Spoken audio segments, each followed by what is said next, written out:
warahmatullahi wabarakatuh.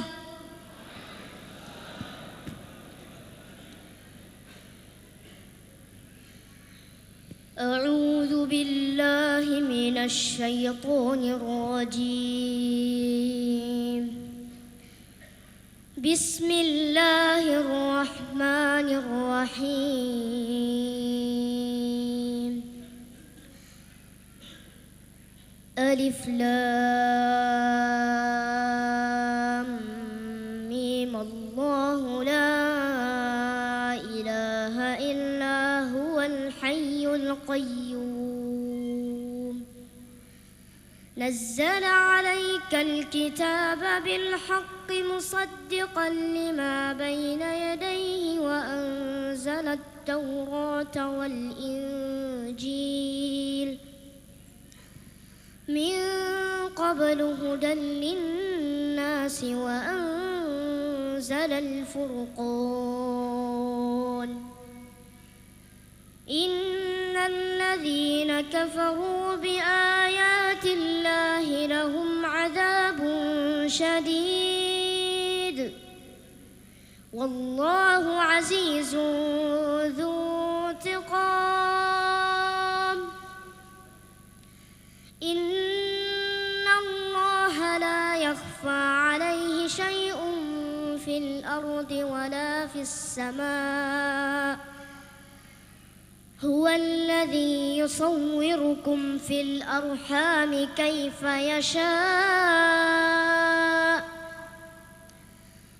La ilaha illa huwal azizul hakim. Huwa alladhi anzala 'alaikal kitaba minhu ayatun muhkamat hunna ummul kitabi wa ukharu mutasyabihat fa ammal ladzina fi qulubihim zayghun fayattabi'una ma tashabaha min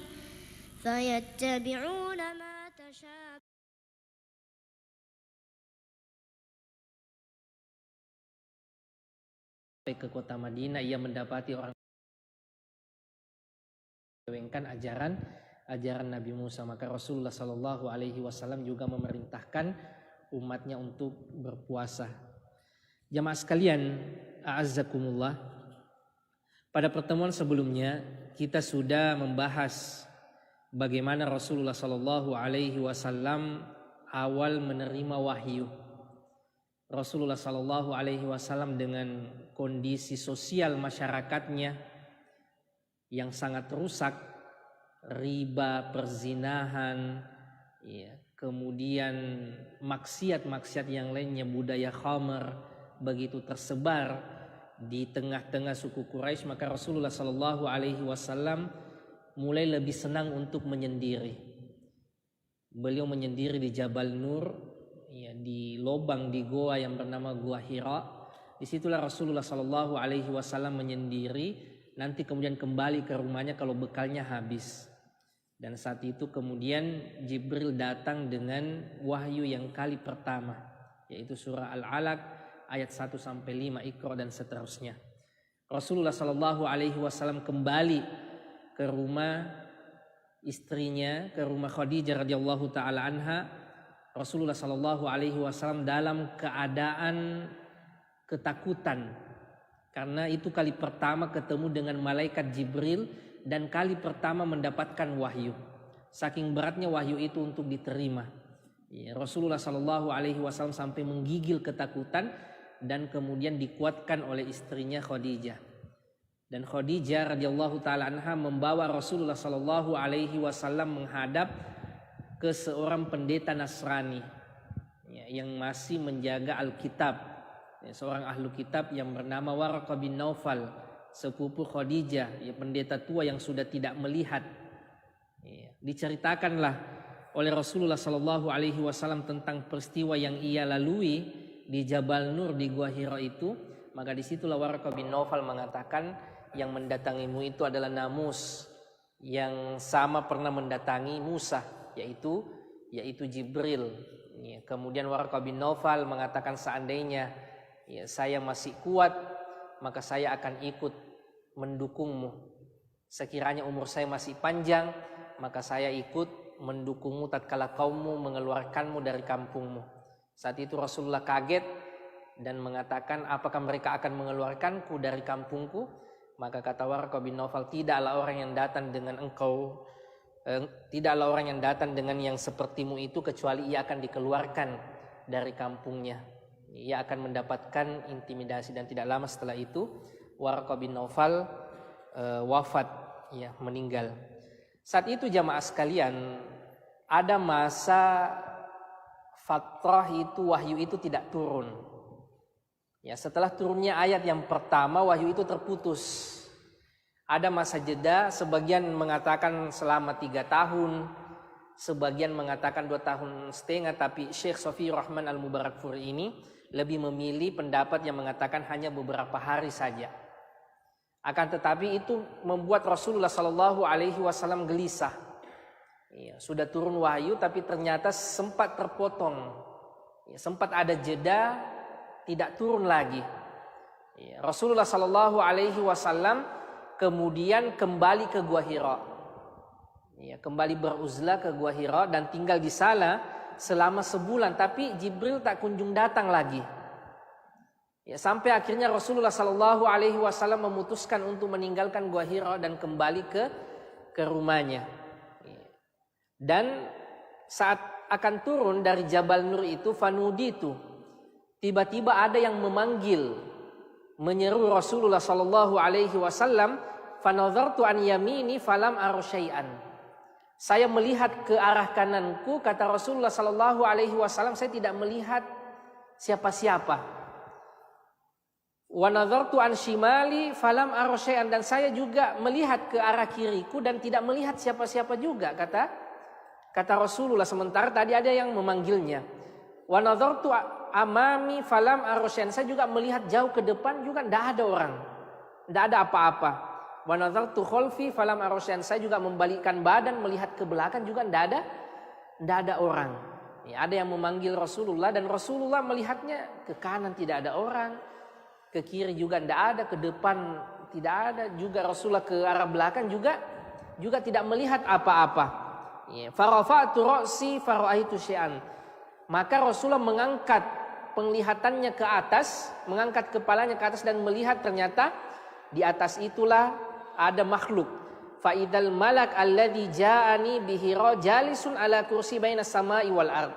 Ternyata itulah malaikat yang mendatangi Rasulullah SAW dulu yang kali pertama, wahyu pertama turun. Jalisun ala kursi, duduk di kursinya, yang kursinya itu di antara langit dan bumi.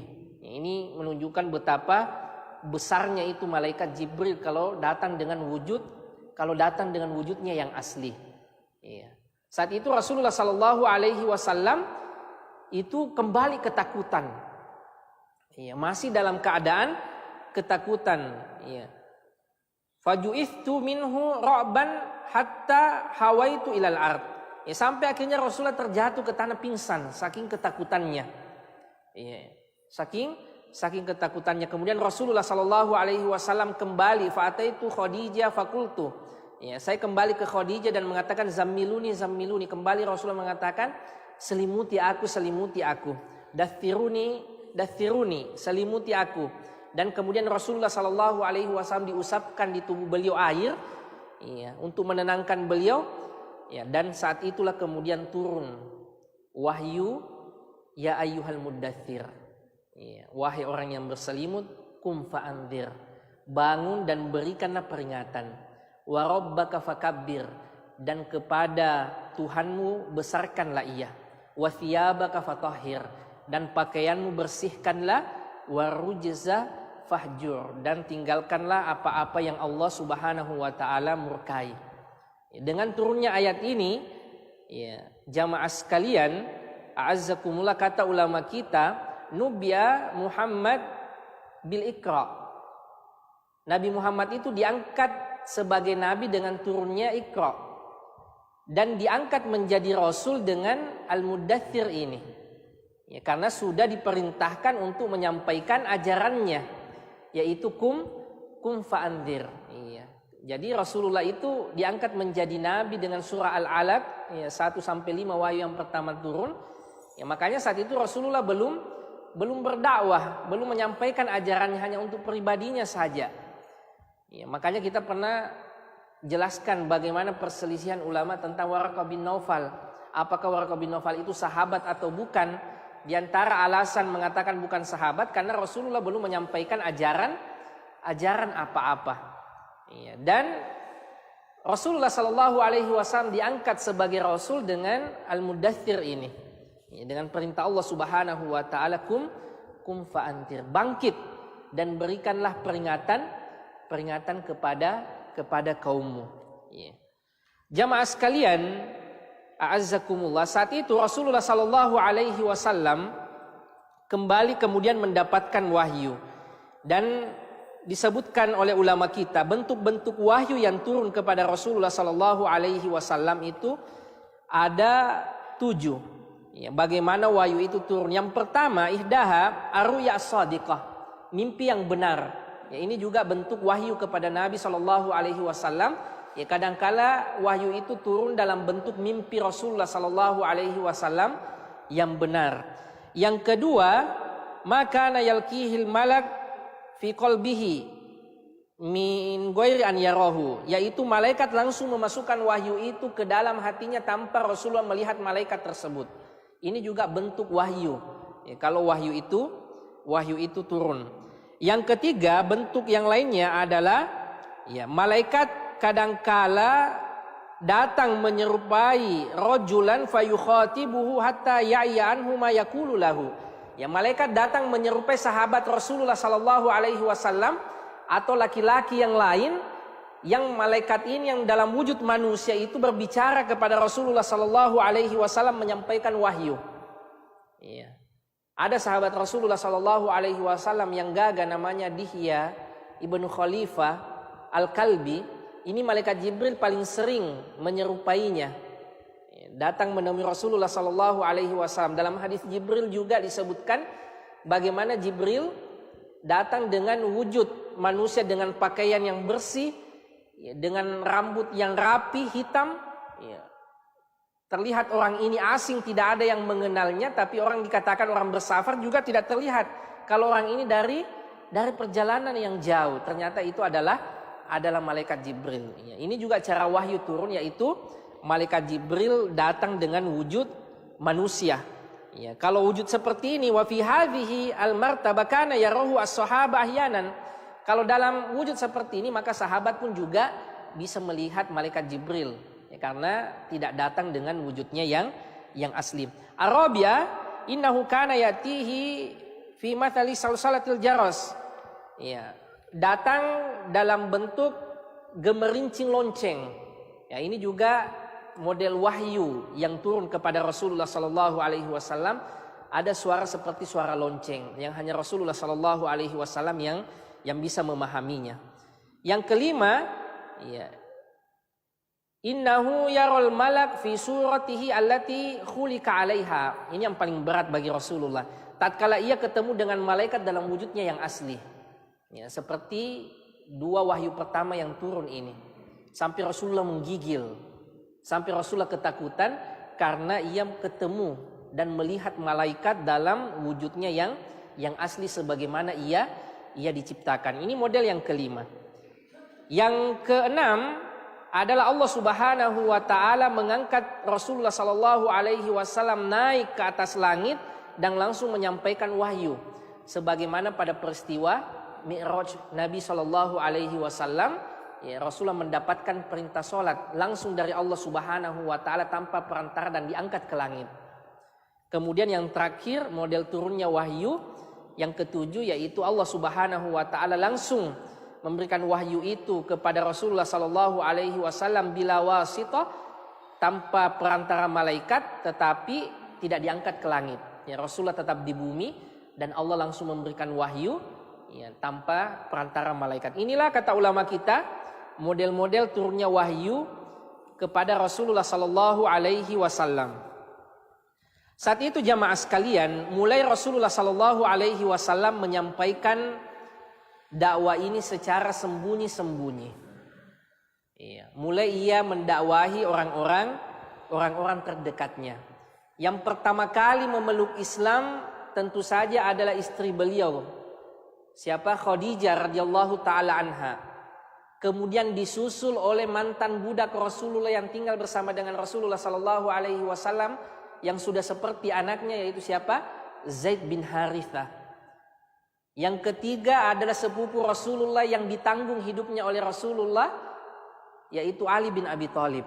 Sebagai bentuk balas budi Rasulullah kepada Abu Thalib yang dari sejak usia berapa? Usia 8 tahun dipelihara oleh Abu Thalib sampai Rasulullah menikah, ditanggung oleh Abu Thalib. Maka sebagai bentuk balas jasa Rasulullah mengambil anak Abu Thalib untuk ditanggung juga hidupnya, yaitu Ali radhiyallahu taala anhu, dan juga nanti diangkat menjadi menantu oleh Rasulullah sallallahu alaihi wasallam. Dan ini merupakan karakter yang melekat pada pribadi Rasulullah. Rasulullah paling tahu menghargai jasa seseorang, paling tahu berterima kasih pada seseorang. Ya, pada peristiwa ini Rasulullah sallallahu alaihi wasallam minta kepada Abu Thalib agar Ali ini Rasulullah yang tanggung hidupnya. Pada peristiwa hijrahnya misalnya Nabi nanti sampai ke kota Madinah, sahabat-sahabat berebutan untuk Rasulullah sallallahu alaihi wasallam nginap di rumahnya, tetapi Rasulullah mempersilahkan untanya Quswa untuk memilih lahan agar dibangun di situ masjid dan rumah Rasulullah. Ternyata lahan yang dipilih oleh unta Rasulullah sallallahu alaihi wasallam ternyata milik seorang anak yatim dari Bani Najjar, dan anak yatim ini merelakan balas ya tanpa kemudian dibayar, ya mewakafkanlah kalau bahasa kita. Tetapi Rasulullah mengatakan thaminuni biha itikum hadza. Berapa harganya lahanmu ini? Kenapa jamaah sekalian? Karena Rasulullah tahu keadaan anak yatim ini. Ia orang yang butuh. Bukan malah orang itu bekerja untuk kita, semakin orang itu bekerja semakin orang itu dimanfaatkan. Ya, Rasulullah membaca betul orang-orang sekitarnya, dan inilah model muamalah terbaik Rasulullah sallallahu alaihi wasallam. Sampai setiap orang yang bermuamalah dengan Rasulullah itu merasa bahwa dirinya lah orang yang paling dicintai oleh Rasulullah sallallahu alaihi wasallam. Sampai-sampai Amr bin As bertanya, sebenarnya siapa yang engkau paling cintai ya Rasulullah? Karena semua kita ini merasa paling dicintai saking bagusnya muamalahnya Rasulullah sallallahu alaihi wasallam. Akhirnya Rasulullah mengatakan Abu Bakar. Yang pertama dulu Aisyah. Kemudian Amr bin As mengatakan, kalau dari kalangan laki-laki siapa ya Rasulullah? Rasulullah mengatakan Abu Bakar. Karena muamalah Rasulullah sangat mulia sekali. Bahkan sebelum beliau menjadi seorang nabi pun orang Mekah mengakui hal itu. Bagaimana interaksi sosial Rasulullah sallallahu alaihi wasallam. Ia menanggung kehidupan Ali bin Abi Thalib. Dan ini termasuk orang-orang yang baru masuk Islam. Selanjutnya yang awal-awal masuk Islam juga adalah sahabat terdekat Rasulullah. Orang yang keempat yaitu Abu Bakar radhiyallahu taala anhu. Dan Abu Bakar ini adalah orang juga yang tidak memiliki cacat di kota Mekah.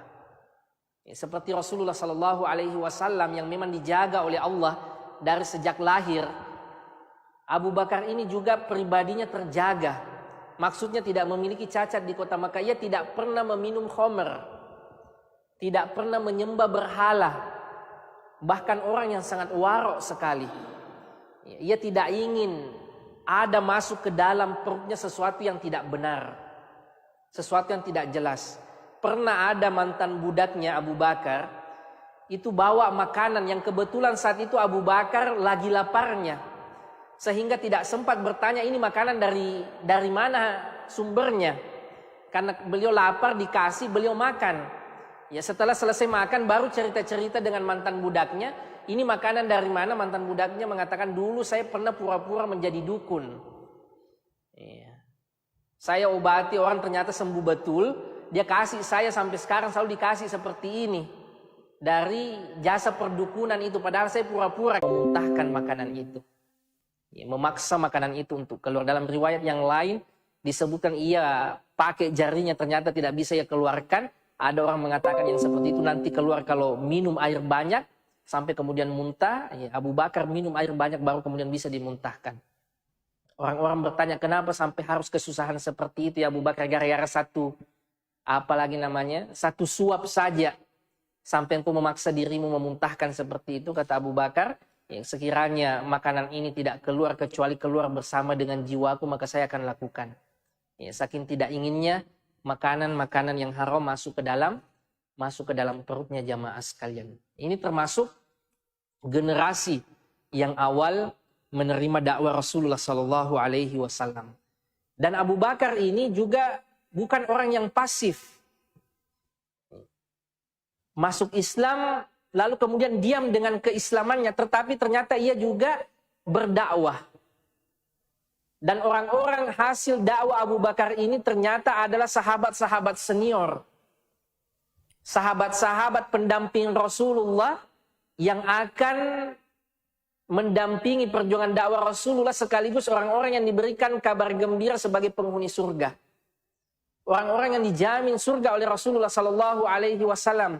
Di antara hasil dakwanya Abu Bakar itu Utsman bin Affan. Itu Abu Bakar yang kasih masuk Islam. Iya. Zubair bin Awam, Al-Hawari juga itu hasil dari dakwah Abu Bakar. Abdurrahman bin Auf, seorang kaya raya pedagang sukses di dalam Islam. Ini semua sahabat-sahabat utama. Ini juga hasil dakwah dari Abu Bakar. Zubair, Uthman, Abdurrahman bin Auf, Sa'ad bin Abi Waqqas, juru tembak Rasulullah Sallallahu Alaihi Wasallam, juru panah Rasulullah, yang disebutkan setiap satu anak panah, setiap itu juga terjatah untuk satu orang, saking jagonya memanah. Kemudian Tolha bin Ubaidillah, ini semua adalah sahabat-sahabat al-mubasysyirina bil jannah, sahabat-sahabat senior yang dijamin masuk surga oleh Rasulullah Sallallahu Alaihi Wasallam. Ternyata itu semua adalah hasil dakwah dari Abu Bakar radhiyallahu taala anhu. Ini menunjukkan keutamaan sahabat yang mulia. Makanya Rasulullah Sallallahu Alaihi Wasallam di dalam hadisnya disebutkan beliau pernah bermimpi. Datang timbangan, turun timbangan dari langit. Rasulullah ditimbang dengan seluruh umat manusia. Ternyata Rasulullah lebih berat, keimanan Rasulullah lebih berat daripada seluruh umat manusia. Kemudian yang kedua, Abu Bakar yang ditimbang bersama dengan umatnya, ternyata keimanan Abu Bakar lebih berat daripada keimanan seluruh umat Rasulullah Sallallahu Alaihi Wasallam. Ini keutamaan sahabat yang mulia Abu Bakar As-Siddiq. Bagaimana sahabat yang mulia ini adalah orang yang awal-awal masuk Islam. Di saat Rasulullah Sallallahu Alaihi Wasallam tidak diterima dakwahnya, makanya kata Rasulullah, setiap saya mendakwahi seseorang, setiap itu juga selalu ada keraguan-keraguan di dalam hatinya, tidak pernah betul-betul bulat menerima dakwahku kecuali satu orang saja, yaitu Abu Bakar. Datang Rasulullah tentang cerita Isra dan Mi'raj yang untuk akal manusia memang tidak bisa diterima. Dalam satu malam lintas negara, dari Hijaz, dari Mekah, kemudian ke Palestina. Kemudian dari Palestina naik, diangkat ke langit, ke 7 langit, ke atas. Lalu semua orang mengatakan tidak mungkin, tidak masuk akal yang seperti ini dongeng ini. Tetapi yang membenarkannya adalah sahabat yang mulia Abu Bakar As-Siddiq. Ini tentu saja menjadi teladan bagi kita jamaah sekalian, bagaimana sahabat mulia ini betul-betul hidupnya ini untuk agama Allah Subhanahu wa taala. Umar bin Khattab itu selalu merasa, kok saya kalah terus sama Abu Bakar. Akhirnya dalam momentum tertentu ia datang dengan setengah hartanya. Ia serahkan kepada Rasulullah untuk dipakai. Rasulullah heran, ma abqaita li ahlik, apa yang kau sisakan untuk keluargamu? Kata Umar, mislahu ya Rasulullah. Yang seperti itu juga masih tersisa, maksudnya setengah masih ada di rumah. 50% dari hartanya ia serahkan kepada Rasul. Ternyata Abu Bakar datang dengan datang dengan seluruh hartanya. Sampai kemudian Rasulullah lebih kaget lagi. Fama abqaita li ahlika, apa yang kau sisakan untuk keluargamu wahai Abu Bakar? Kata Abu Bakar, abqaitu lahum Allah wa rasulah. Saya sisakan untuk mereka Allah dan Rasulnya. Dalam satu pagi Rasulullah Shallallahu Alaihi Wasallam bertanya kepada sahabat-sahabatnya, man asbaha minkum shaiman, siapa di antara kalian yang pagi ini berpuasa? Ternyata cuma Abu Bakar. Abu Bakar mengatakan, saya ya Rasulullah. Siapa di antara kalian yang pagi ini, kata Rasulullah, sudah ada maridan, sudah menjenguk orang sakit? Ternyata cuma Abu Bakar, saya ya Rasulullah. Kemudian kata Rasulullah, siapa di antara kalian at'ama miskinan, yang sudah memberi masakan orang miskin pagi ini? Kata Abu Bakar, saya ya Rasulullah. Kemudian terakhir Rasulullah, man minkum atba'a janazah, tabi'a janazatan, siapa di antara kalian yang sudah mengiringi jenazah? Kata Abu Bakar, saya. Kata Rasulullah, tidaklah berkumpul kebaikan yang seperti ini kecuali orang ini pasti akan masuk surga. Baru pagi hari jamaah sekalian, Abu Bakar sudah melaksanakan kebaikan-kebaikan ini. Berpuasa, dia sudah pergi kasih makan orang yang butuh, dia pergi jenguk orang sakit, dan yang kemudian ia sudah mengiringi jenazah. Dan semuanya ini rata-rata ibadah sosial jamaah sekalian. Inilah yang pernah kita sebutkan, bagaimana di dalam Islam ini selain kesalehan pribadi kita, ya kalau sholat kita berada di saf-saf yang awal, kita kelihatan di masjid, juga termasuk kerja-kerja baktinya. Ya, ada kerja-kerja sosial, kita hadir di situ. Ya, Abu Bakar radhiyallahu ta'ala anhu, pagi-pagi itu sudah mengoleksi kebaikan yang seperti ini jamaah sekalian. Ya. Dan ini tentunya menjadi teladan bagi setiap kita untuk mengikuti pribadi-pribadi mulia ini. Jamaah sekalian, a'azzakumullah. Ya, di antara sahabat-sahabat ya, yang awal-awal masuk Islam, ya, Rasulullah Sallallahu Alaihi Wasallam terus mendakwahkan Islam. Di antara sahabat yang awal-awal masuk Islam yang non Quraisy, Abdullah bin Mas'ud, Mas'ud bin Rabi'ah, Abdullah bin Jahsh, kemudian Bilal bin Rabah, Suhaib Ar-Rumi, ya, Ammar bin Yasir dan ayahnya yang bernama Yasir dan ibunya yang bernama Sumayyah, dan Amir bin Fuhairah. Ini sahabat-sahabat yang awal-awal masuk Islam dari kalangan non-Quraisy. Iya. Kemudian yang dari perempuan yang awal-awal masuk Islam yaitu yang mengasuh Rasulullah Sallallahu Alaihi Wasallam, yang merupakan budak dari ayahnya dulu Abdullah, yaitu siapa? Ummu Aiman atau Barkah. Ini termasuk yang awal-awal masuk Islam dari kalangan wanita. Selain Khadijah tentu saja. Wa Ummul Fadl. Iya. Kemudian Asma bintu Abu Bakar. Ini putri Abu Bakar As-Siddiq yang bernama Asma, termasuk yang awal-awal masuk Islam. Ya, ada sahabat-sahabat Rasulullah yang lain, Abu Ubaidah ibnul Jarrah, Abu Salamah, kemudian istrinya Ummu Salamah, Arqam bin Abil Arqam, yang rumahnya dipakai untuk kegiatan dakwah sembunyi-sembunyi oleh Rasulullah Sallallahu Alaihi Wasallam. Dan terus Rasulullah Sallallahu Alaihi Wasallam menyampaikan dakwah ini sampai kemudian turun ayat wa anzir ashiratakal aqrabin, dan berikanlah peringatan kepada keluarga-keluarga terdekatmu. Mulailah Rasulullah Sallallahu Alaihi Wasallam dakwah secara terang-terangan, yaitu mendakwahi keluarga beliau. Ya, saat itu jamaah sekalian, da'a Rasulullah Sallallahu Alaihi Wasallam ashiratahu Bani Hashim ba'da nuzuli hadhil ayat. Setelah turunnya ayat ini, wa anzir ashiratakal aqrabin, Rasulullah Sallallahu Alaihi Wasallam mengundang seluruh paman-pamannya, seluruh keluarga-keluarganya dari Quraisy, terutama dari Bani Hashim.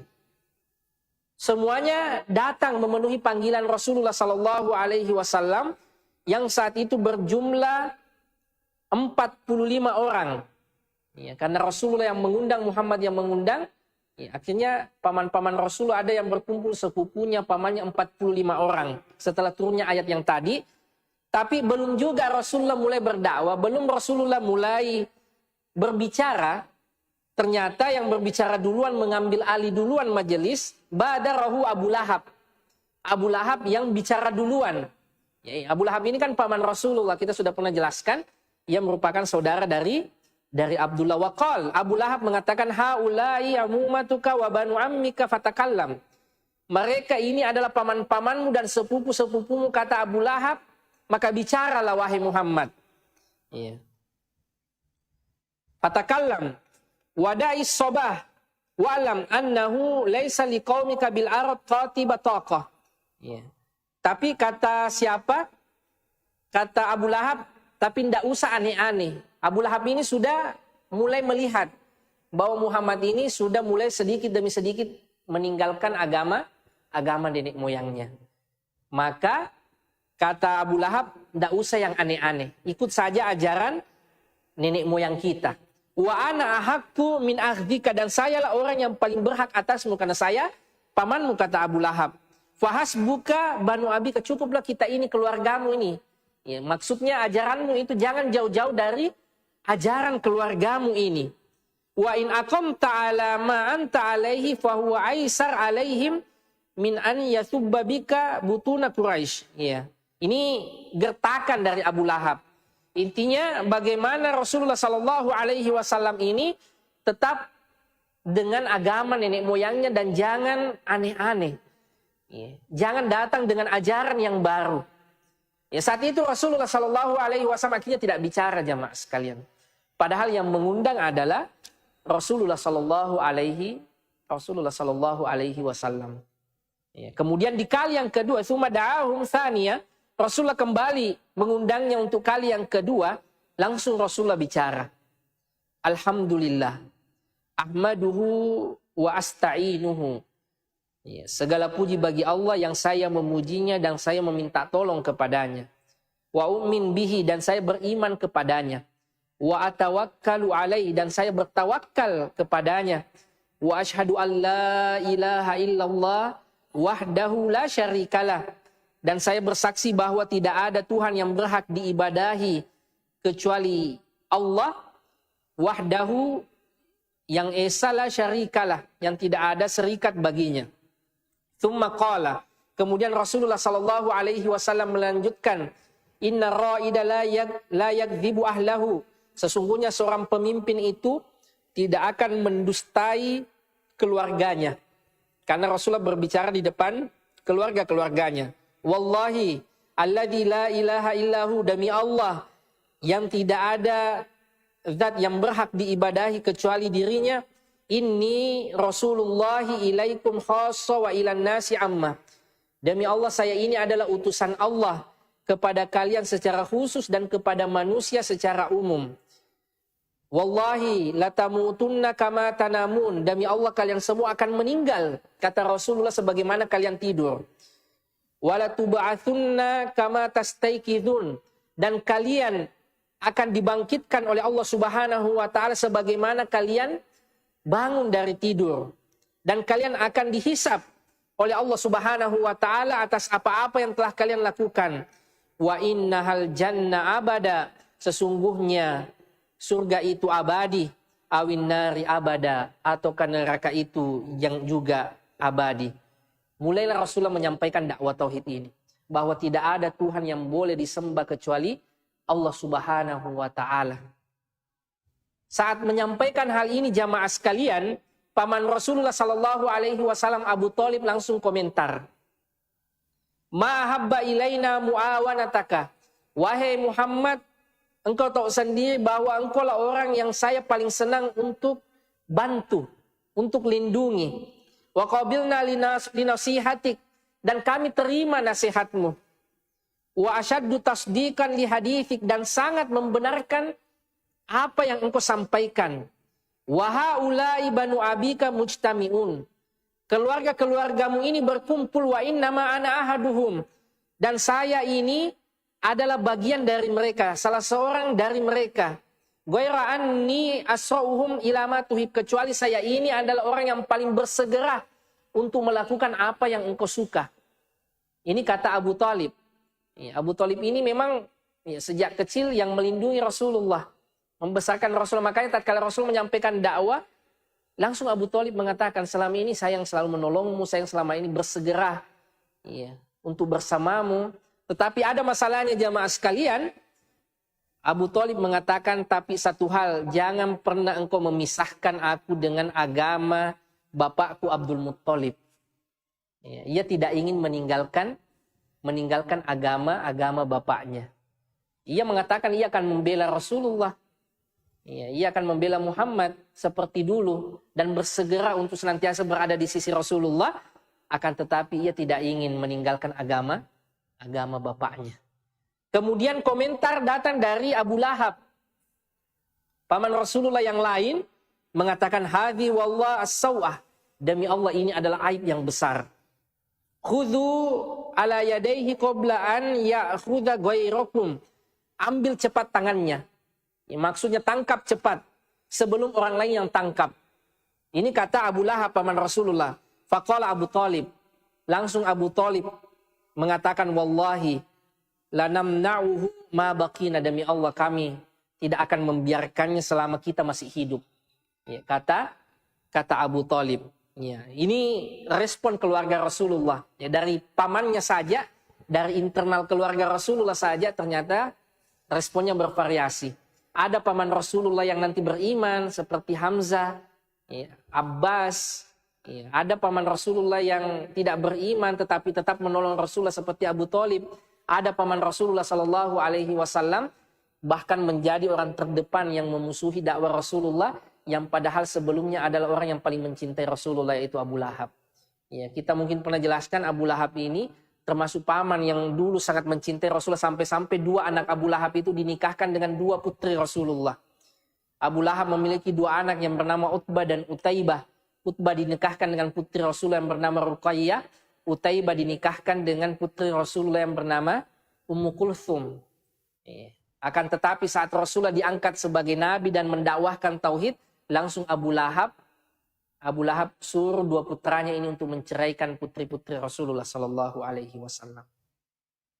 Selain ia paman Rasulullah, besan Rasulullah Sallallahu Alaihi Wasallam, juga rumahnya dengan rumah Rasulullah itu lengket, berdempetan. Iya. Tetangga terdekatnya. Ya, ini nanti juga yang akan jadi masalah. Bahkan istrinya juga ikut-ikutan dengan suaminya untuk mengganggu Rasulullah, menebarkan duri di jalanan yang tempat Rasulullah biasa lewat. Iya. Saat itu jamaah sekalian, mulailah Rasulullah terang-terangan menyampaikan dakwanya. Rasulullah naik ke atas bukit Sofa. Rasulullah berteriak, ya Sobaha. Ya Sobaha ini adalah kalimatnya orang Arab kalau ada peristiwa penting. Kalau kita biasanya kan kentongan. Ya, kalau orang Arab, kalau ada orang yang berteriak ya Sobaha di atas bukit, berarti ada sesuatu yang serius. Biasanya ada musuh yang menyerang. Dan Rasulullah naik ke atas bukit dan berteriak ya Sobaha. Ya, orang-orang semua datang. Ya, di kota Mekah itu tanpa terkecuali. Kemudian Rasulullah mulai berpidato, ya Bani Fihir, ya Bani Adi, ya Bani Fulan, ya Bani Abdi Manaf, ya Bani Abdul Muttalib. Iya. Tatkala semuanya sudah berkumpul, Rasulullah memulai dengan mengatakan, Ara'aitakum lo akhbartukum anna khailan bil wadi, bagaimana menurutmu kalau saya kabarkan bahwa di belakang bukit ini akan ada pasukan yang akan menyerang kalian? Akuntum musaddiki, apakah kalian akan membenarkanku? Kata orang Quraisy seluruhnya, ma jarabna alaika kadziban, tidak pernah kami mendapatimu berdusta. Ma jarabna alaika illa sidqan, tidak pernah kami mendapatimu kecuali berkata jujur. Karena mereka tahu betul Rasulullah ini adalah orang yang sangat jujur. Tatkala Rasulullah menyampaikan, kalau saya mengatakan bahwa di belakang bukit ini ada pasukan yang akan menyerang kalian, apa kalian akan membenarkanku? Maka orang-orang Quraisy mengatakan, iya, tidak pernah kami dapati dirimu kecuali hanya kejujuran. Tidak pernah kami mendapatimu berbohong. Maka kami akan membenarkan apa yang engkau katakan. Kemudian Rasulullah Sallallahu Alaihi Wasallam mengatakan, Inni nadhirul lakum baina yadayya adzabin syadid. Saya memberikan peringatan kalian tentang adab besar yang akan datang. Innama mithli mithlukum kamathali rajulin ra'al aduwa fantalaka. Ya, orang yang sepertiku ini, kata Rasulullah, adalah seperti orang yang memperingati keluarganya dari datangnya musuh. Iya. Kemudian Rasulullah Shallallahu Alaihi Wasallam menyampaikan dakwah tauhidnya ini. Ya ma'syara Quraisy, istaru anfusakum minallah. Wahai orang-orang Quraisy, selamatkanlah diri-diri kalian. Angkidhu anfusakum, selamatkan diri kalian. Fa inni la amliku lakum minallahi darra wala naf'a. Saya tidak akan bisa menolong kalian dan tidak bisa memberikan manfaat apa-apa kepada kalian kecuali diri kalian sendiri. Rasulullah menyebutkan keluarga-keluarga mereka, ya Bani Ka'ab, ya Bani Murrah, ya Ma'syar Bani Qusay, ya Bani Abdisyam. Rasulullah menyebut semua keluarga-keluarga yang ada di Quraisy, marga-marga yang ada di Quraisy, untuk kemudian menyampaikan kalimat tauhid ini. Bahkan Rasulullah menyebutkan, ya Fatimah binta Muhammad, wahai Fatimah putri Muhammad, iya, salini ma syi'ta min mali, minta apa saja harta padaku, kata Rasulullah pada putrinya. Tapi angkidi nafsaki minan nar, tetapi tolong dirimu sendiri dari api neraka. Fa inni la amliku laki doron wala naf'a, karena sesungguhnya saya tidak bisa memberikan manfaat dan mudarat kepadamu. Iya. Rasulullah sudah menyampaikan dakwah tauhid ini kepada seluruh keluarga-keluarga yang ada di kota Mekah. Saat itu Abu Lahab kemudian langsung berteriak dan mengatakan, tabban laka ya Muhammad, tabban laka sa'iral yaum alihada jama'tana. Kecelakaan bagimu wahai Muhammad, apakah untuk tujuan ini engkau mengumpulkan kami. Saat itulah kemudian turun ayat, tabbat yada abi lahabi wa tab. Justru yang celaka adalah kedua tangan Abu Lahab. Dan ini kemujizatan Al-Quran. Abu Lahab ini sampai meninggal tidak masuk Islam. Padahal untuk membatalkan ayat ini cukup Abu Lahab masuk Islam saja. Tapi ini kemujizatan Al-Quran. Abu Lahab sampai meninggalnya ternyata betul-betul menjadi orang yang celaka, tidak masuk Islam. Padahal orang terdekatnya ini yang menjadi seorang nabi. Makanya jamaah sekalian, belum tentu kita beriman kalau kita hidup di zaman Rasulullah. Kurang dekat apa ini Abu Lahab dengan Rasulullah, yang sebelum Islamnya sangat cinta sekali dengan Nabi. Sampai-sampai semua anaknya dinikahkan, rumahnya berdempetan. Budaknya yang pertama kali menyusui Rasulullah Sallallahu Alaihi Wasallam. Tetapi ini adalah hidayah. Ini adalah pilihan dari Allah Subhanahu Wa Taala. Makanya seorang ulama kita dari Mesir, Mutawalli Sya'rawi, mengatakan, untuk seorang yang selama ini merasa kok hidupnya tidak beruntung, maka ketahuilah tidak akan kau merasa beruntung dengan dilahirkan sebagai seorang muslim. Ini yang perlu kita syukuri jamaah sekalian. Kita hidup di zaman Rasulullah, saya belum tentu Allah takdirkan kita beriman. Kurang dekat apa Abu Lahab ini? Tapi ternyata justru yang menjadi musuh terbesar bagi dakwah Rasulullah Shallallahu Alaihi Wasallam, dan Allah abadikan namanya di dalam Al-Quran sebagai orang yang celaka. Dan ini kemujizatan Al-Quran, sampai kemudian Abu Lahab meninggal, ia tidak memeluk Islam. Kayaknya sudah masuk Isya ya. Ya, saya kira ini jamaah sekalian. Ya, masih ada pembahasan selanjutnya, nanti kita lanjutkan bagaimana strategi Quraisy untuk kemudian menghalau dakwah Rasulullah. Ya, mudah-mudahan Allah memberikan kepada kita kesehatan dan umur yang panjang. Wassallallahu ala nabiyina Muhammad wa ala alihi wa sahbihi wasallam wa akhir da'wana alhamdulillahi rabbil alamin. Wassalamualaikum warahmatullahi wabarakatuh.